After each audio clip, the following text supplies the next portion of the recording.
Hello friends, my name is Harsh Gautam and we are now discussing about pseudophores. ये एक ऐसा topic है जिसमें बहुत लोगों को डाउट होता है, जिसको आज हम एक एग्जाम्पल की मदद से समझने की कोशिश करेंगे। यहाँ देखते हैं पहले फ्रेम ऑफ रेफरेंस के बारे में कुछ पॉइंट्स कि हम लोग फ्रेम कैसे डिसाइड करते हैं ताकि pseudophores समझ में आए अच्छे से। तो फ्रेम ऑफ रेफरेंस जो होता है, मतलब फ्रेम ऑफ रेफरेंस है क्या? मोशन को ऑब्जर्व करने का जगह। कहीं मोशन हो रहा है तो हम उसको कहाँ से ऑब्जर्व कर रहे हैं, वही उसका फ्रेम है, रेफरेंस फ्रेम। उसको रेफर कहाँ से किया जा रहा है उस मोशन को, उस हिसाब से हम लोग उसका मैकेनिक्स आगे डिसाइड करते हैं। जैसे फ्रेम ऑफ रेफरेंस हम लोगों को डिवाइड करें तो दो टाइप में कर सकते हैं basically, inertial frame of reference और non inertial frame of reference. अब ये दोनों क्या है भाई? ये दोनों अलग अलग फ्रेम ऑफ रेफरेंस है। इसका मतलब इनर्शियल फ्रेम का मतलब होता है जो फ्रेम रेस्ट पे है, मतलब मूव नहीं कर रहा है, जिस फ्रेम का एक्सेलरेशन 0 है उसको कहते हैं इनर्शियल फ्रेम, मतलब रेस्ट वाला फ्रेम। जैसे एग्जांपल कुछ है एकदम है, मान लीजिए ट्रेन में एक व्यक्ति खिड़की के सामने बैठा हुआ है, पैर में पैर डाल के बैठा हुआ है और उसके सामने वाली खिड़की पे, जान गए, सामने वाली खिड़की पे उसकी महिला मित्र बैठी हुई है। तो और ये है, ये एक दूसरा, ये इस व्यक्ति का मित्र है जो बाहर से देख रहा है। जैसे इस ट्रेन से ट्रेन शुरू होता है, एक्सेलरेटेड मैनर में शुरू होता है, ऐसा नहीं कि वेलोसिटी कांस्टेंट वेलोसिटी में नहीं जाता, शुरू में एक्सेलरेशन रहता है। तो जैसे ही ट्रेन का एक्सेलरेशन आया तो जो इस व्यक्ति का जो दोस्त था उसके रिस्पेक्ट में ये दोनों, उसका मित्र और उसकी महिला मित्र, ये दोनों एक्सेलरेशन में है, मतलब इसके रिस्पेक्ट में ये दोनों एक्सेलरेटेड फ्रेम में, सॉरी ये इसका जो फ्रेम है, ये जो ग्राउंड फ्रेम पे है, ये है ग्राउंड फ्रेम पे,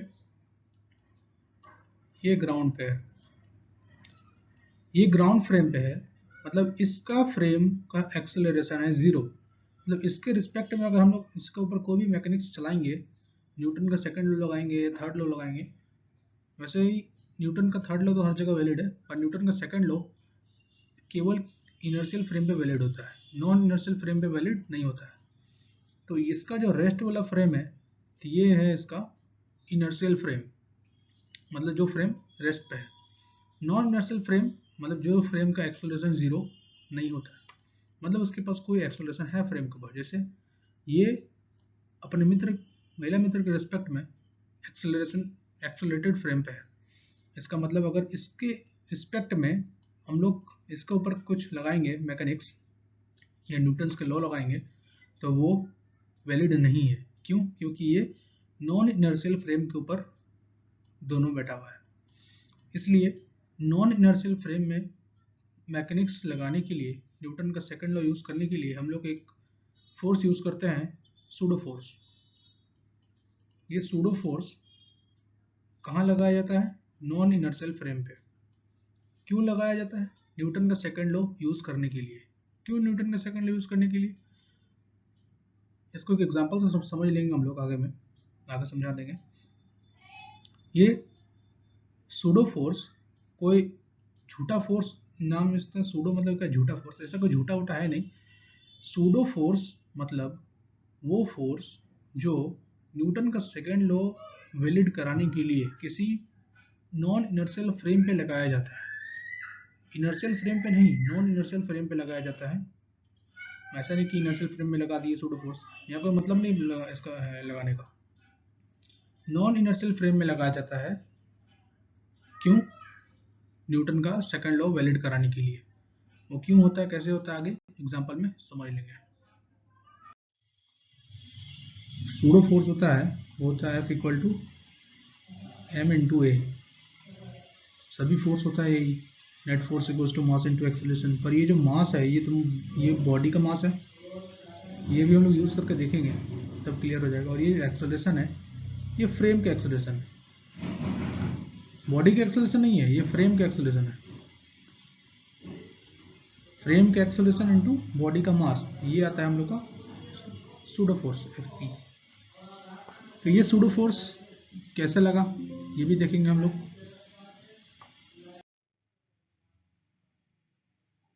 ये सूडो फोर्स यहाँ पे देखते हैं इस एग्जांपल पे, क्लीन कर दिया हम। तो यहाँ पे जो निकालने बोला था एक्सेलरेशन ऑफ ब्लॉक, तो हम लोग एक्सेलरेशन ऑफ ब्लॉक कैसे निकाल सकते हैं वो देखते हैं। यहाँ मान लेते कोई आदमी, ये इस आदमी के रिस्पेक्ट में हम लोग निकालने जा रहे हैं। कोई भी फ्रेम में क्वेश्चन करने के लिए सबसे पहले हम लोग को डिसाइड करना पड़ता है ऑब्जर्वर कहाँ बैठा है। तो मान लेते हैं कि ऑब्जर्वर इसी लिफ्ट के अंदर बैठा हुआ है। तो अच्छे से बना देते ऑब्जर्वर, ये ऑब्जर्वर है हम लोग का। ये ऑब्जर्वर भाई बड़ी बड़ी आंखों से इस पुली सिस्टम को देख रहा है। तो इस पुली सिस्टम पे निकालना है एक्सेलरेशन ऑफ ब्लॉक। कैसे निकलेगा? सबसे पहले इसका जो वेट होगा वो कितना होगा, 40 न्यूटन डाउनवर्ड डायरेक्शन में। ऊपर लग रहा होगा टेंशन, इस स्ट्रिंग पे भी लग रहा होगा टेंशन, इसका नीचे वेट लग रहा होगा 60 न्यूटन। अगर मान ले ये एक्सेलरेशन नहीं है, ये सिस्टम इसी तरह रेस्ट पे रखा हुआ है ग्राउंड का फ्रेम में, तो इसका एक्सेलरेशन कितना आएगा? एक्सेलरेशन क्या होता है? Net driving force upon mass. Net driving force कितना है? 60 माइनस 40, 60 इधर खींच रहा है 40 इधर खींच रहा है, तो नेट में 20, तो 20 अपॉन नेट टोटल मास, तो 20 अपॉन टोटल मास हो गया 10, इसका आ जाएगा 2। किस फ्रेम में? इनर्शियल फ्रेम में। अगर ये सिस्टम इनर्शियल फ्रेम में रहता तो इसका एक्सेलरेशन आ जाएगा 2 मीटर पर सेकंड स्क्वायर, पर ऐसा नहीं है। यहाँ पे हो क्या रहा है, यहाँ पे फ्रेम एक्सेलरेशन में है, तो फ्रेम के एक्सेलरेशन में है रहने के कारण हम लोग अगर सेकंड लॉ ऑफ मोशन लगाना चाह रहे हैं, वो जो अभी लगाए थे एक्सेलरेशन वाला फॉर्मूला, अगर वो लगाना चाह रहे हैं तो हम लोग को यूज़ करना पड़ेगा सूडो फोर्स। सूडो फोर्स दोनों ऑब्जेक्ट पे लगेगा, लेकिन किस डायरेक्शन में? सूडो फोर्स जो बताए थे, सूडो फोर्स का जो डायरेक्शन बताए थे वो फ्रेम का एक्सेलरेशन के ऑपोजिट में लगता है। फ्रेम से ऊपर जा रहा है, डायरेक्शन दिखाया गया, फ्रेम ऊपर जा रहा है, वेक्टर क्वांटिटी होता है एक्सेलरेशन, तो हमको इस पे लगाना होगा फ्रेम के एक्सेलरेशन के ऑपोजिट में। फ्रेम अगर ऊपर जा रहा है तो सूडो फोर्स नीचे लगेगा। कितना लगेगा? Mass into acceleration. मास किसका? बॉडी का मास। एक्सेलरेशन किसका? फ्रेम का मास। 4 इंटू 2 8 न्यूटन। ये सूडो फोर्स, ये सूडो फोर्स किसके रिस्पेक्ट में? इस ऑब्जर्वर के रिस्पेक्ट में। जैसे कि सूडो फोर्स का कंसेप्ट में ऑब्जर्वर इंपॉर्टेंट होता है। ऑब्जर्वर कहाँ बैठा हुआ है? ऑब्जर्वर बैठा हुआ हम लोग लिफ्ट के अंदर, और इसके रिस्पेक्ट में हम लोग निकाल रहे हैं इसका एक्सेलरेशन कितना होगा और इसका एक्सेलरेशन कितना होगा। क्योंकि इस ऑब्जर्वर पे जो फोर्स लग रहा है वो किधर लग रहा है? नीचे। सूडो फोर्स नीचे लग रहा होगा, तो इसी ऑब्जर्वर के रिस्पेक्ट में हम लोग देख रहे हैं इसका। क्लियर है? तो यहाँ से अगर निकालें, सिर्फ इस पे ध्यान देना है, एकदम सिंपल चीज़ है, कुछ ज़्यादा विशेष नहीं है, बेकार का कंफ्यूज होता है बच्चा लोग। तो ये जो 4 kg का है इस पे 40 न्यूटन नीचे लग रहा है, और इस एक्सेलरेटेड फ्रेम के कारण ये सूडो फोर्स 8 न्यूटन नीचे लग रहा है। इस पे टोटल हो गया 48 न्यूटन। और इस पे 6 kg पे भी नीचे लग रहा होगा सूडो फोर्स। इस पे सूडो फोर्स कितना लगेगा? इसका मास इंटू इसका एक्सेलरेशन 12 न्यूटन। तो अब निकलता है acceleration, acceleration of block. Acceleration of block कितना आ जाएगा? नेट ड्राइविंग फोर्स कितना भाई? इधर से 72 न्यूटन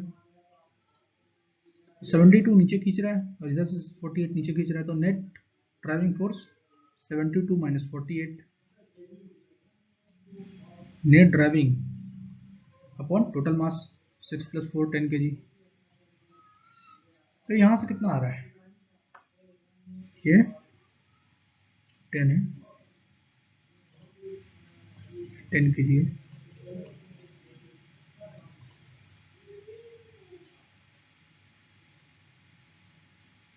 ठीक है, तो यहाँ से आ गया 24/10 मतलब 2.4, 2.4 हो गया मीटर पर सेकंड स्क्वायर।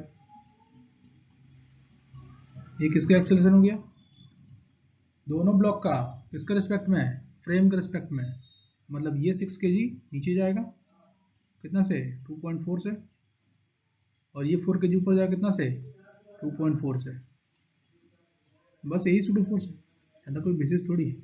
क्वेश्चन क्या पूछेगा, acceleration of block with respect to frame, तो आ जाएगा 2.4 मीटर पर सेकंड स्क्वायर। अगर ग्राउंड के रिस्पेक्ट में पूछेगा तब कैसे करेंगे, तो तब भी उपाय है उसी के, हम लोग अगर फ्रेम को निकाल लिए फ्रेम के रिस्पेक्ट में, तो ये मान लेते हैं 4 kg का एफबीडी है, ये 4 kg का एफबीडी है,